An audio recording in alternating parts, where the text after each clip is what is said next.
If you've been trying to figure out how to launch an AWS EC2 instance, you're in the right place. EC2 is one of the most in-demand cloud skills right now, and by the end of this video, you're going to know exactly how to do it, even if you've never touched AWS before. Let's jump in. Before we launch anything, let's make sure we're on the same page about what EC2 actually is. EC2 stands for Elastic Compute Cloud, but forget the technical name for a second. The simplest way to think about it is this. It's a computer that lives in Amazon's data center, and you're renting it.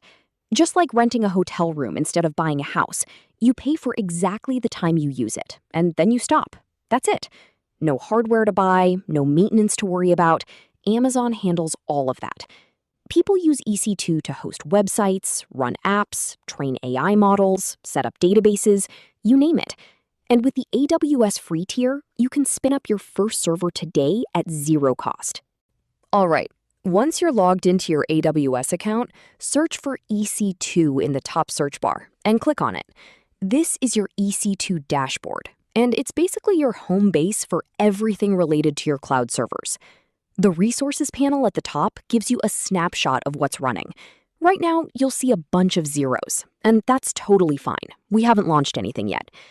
On the right side, keep an eye on service health. That green checkmark means AWS is up and running normally in your region. No issues. And right there in the middle, that big orange Launch Instance button, that's our starting point. Go ahead and click it. The first thing you'll see is a field asking you to name your instance. Give it something descriptive, like My Web Server or Dev Machine. This just helps you identify it later when you have multiple instances running. Right below that is one of the most important choices you'll make, the AMI, or Amazon Machine Image.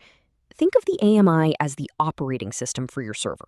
It's a pre-built template that includes everything the server needs to boot up and run. You'll see popular options like Amazon Linux, Ubuntu, Windows, and Red Hat right in the Quick Start tab. For beginners, Amazon Linux 2023 is the go-to choice. It's fast, optimized for AWS, and completely free tier eligible. When selecting an AMI, check the details.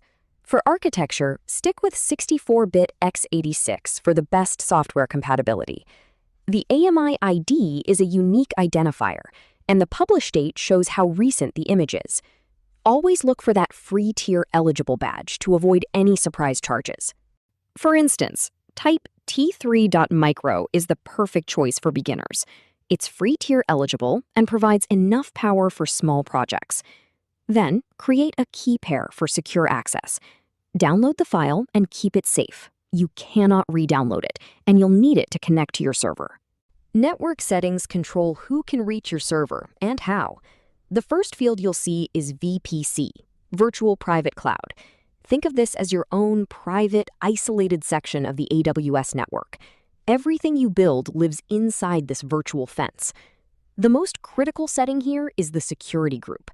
A security group is essentially a firewall for your EC2 instance. It's a list of rules that says what kind of traffic is allowed in and out. Now, let's talk about ports for a second, because this confuses a lot of beginners. A port is like a specific door on your server.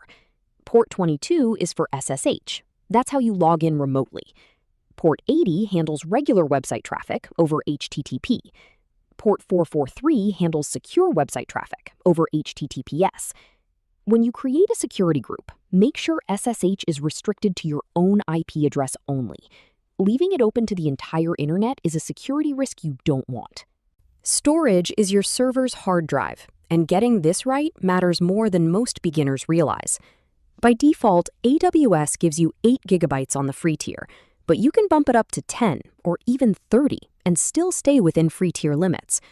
The volume type you'll want is GP3, General Purpose SSD, 3rd generation. It's fast, cost-effective, and free tier eligible. You'll also notice options for file systems at the bottom, things like S3 and EFS. These are shared storage systems that multiple servers can access at the same time. For now, though, leave this set to none. These are advanced options, and we'll cover them in a dedicated video.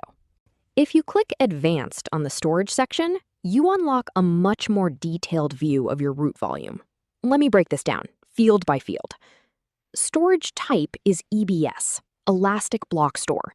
This is a virtual hard drive that lives separately from your instance. That's actually a big deal because it means you can detach it from one server and attach it to another. Size is straightforward, how much disk space you want. The free tier covers up to 30 gigs total across all volumes. IOPS stands for Input-Output Operations per second, basically how fast your disk can handle reads and writes.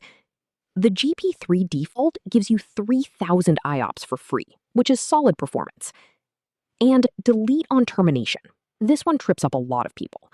When it's set to yes, the volume gets permanently deleted when you terminate the instance. If you want to keep your data after the server is gone, flip this to no before you launch. Here's a pro tip that most EC2 beginners skip entirely. You can add a second storage volume to your instance. Click Add New Volume, and you'll see it appear as Volume 2 with the device name /dev/SDB. In Linux, /dev/SDA1 is always your root drive. That's where the OS lives. Any volume you add after that gets named SDB, SDC, and so on. So why would you want a second volume? Here's the smart reason. Separate your operating system from your data. If something corrupts your OS and you need to rebuild the server, your second volume and everything on it survives completely untouched. Notice that delete on termination is set to no for this extra volume. That's the right setting. Your data stays safe even if the instance gets terminated.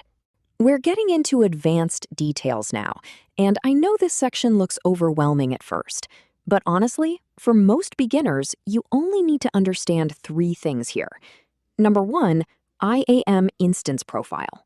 IAM stands for Identity and Access Management.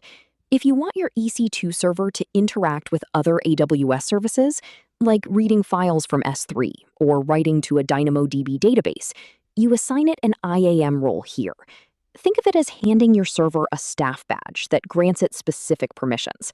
Leave this blank for now if you're just learning. Number 2, shutdown behavior.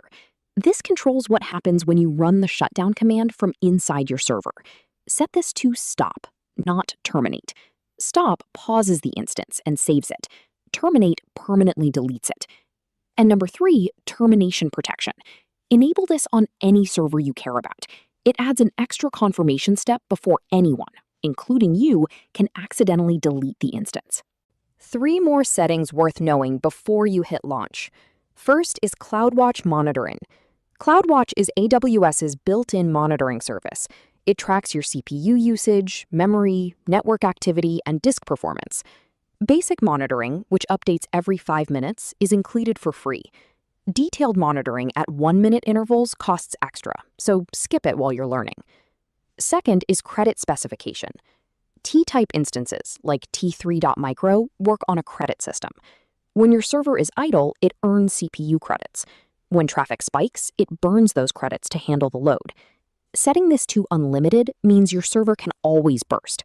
But be careful, because if you burn through your credits, AWS starts charging for the extra performance. For learning, the default is fine. Third is purchasing option. On-demand is the default and the right choice for beginners. You pay by the hour, no contracts, no upfront costs. Almost at the bottom now. Just a couple more settings to cover. CPU options let you customize exactly how many virtual processors your instance uses and how threading works. For T3.micro and most beginner use cases, just leave this at Use Default CPU Options. You've got 2 vCPUs, and that's plenty. Next is instance metadata, and this sounds complicated, but it's actually simple. Metadata is a built-in API that lets applications running on your server ask AWS questions, like what region am I in? What's my public IP? What IAM role do I have? It's used heavily in automation and DevOps. Notice it's set to v2 only with a token required. This is the more secure version, called IMDS v2. It protects against a type of attack called server-side request forgery. Always leave this as v2. And tenancy, leave this as shared. Dedicated hosts give you your own physical hardware, but they cost significantly more, and you don't need that for learning. This last setting is honestly one of the most powerful features EC2 offers, and most beginners completely ignore it. It's called user data. User data is a script that runs automatically the very first time your instance boots up. Instead of logging in and manually installing everything, you write a script and paste it here. Your server handles the rest on its own. Look at the example on the right. This bash script installs Apache, a popular web server, updates the system, starts the service, and even creates a simple web page that says, "Hello from EC2." That all happens automatically before you ever SSH in. For now, go ahead and leave this blank. But once you're comfortable with the basics, come back and experiment here. This is where EC2 starts getting really powerful. And that's a complete walkthrough of every major EC2 launch setting. Let's recap what we covered. We explored the EC2 dashboard, your command center for all cloud servers. We named our instance and picked an AMI, which is the operating system template. We chose T3.micro as our instance type. 2 vCPUs, 1 gig of RAM, totally free. We created a key pair to securely access our server. We set up a security group to control exactly who can connect. We configured storage, both a root volume and an optional second data volume. And we walked through advanced details, covering IAM rules, shutdown behavior, CloudWatch monitoring, and user data. If this video helped you understand AWS EC2, do me a favor and hit the subscribe button. I put out new cloud and coding tutorials every week. Drop a comment below and tell me, what are you planning to build on EC2? I read every single one. See you in the next video.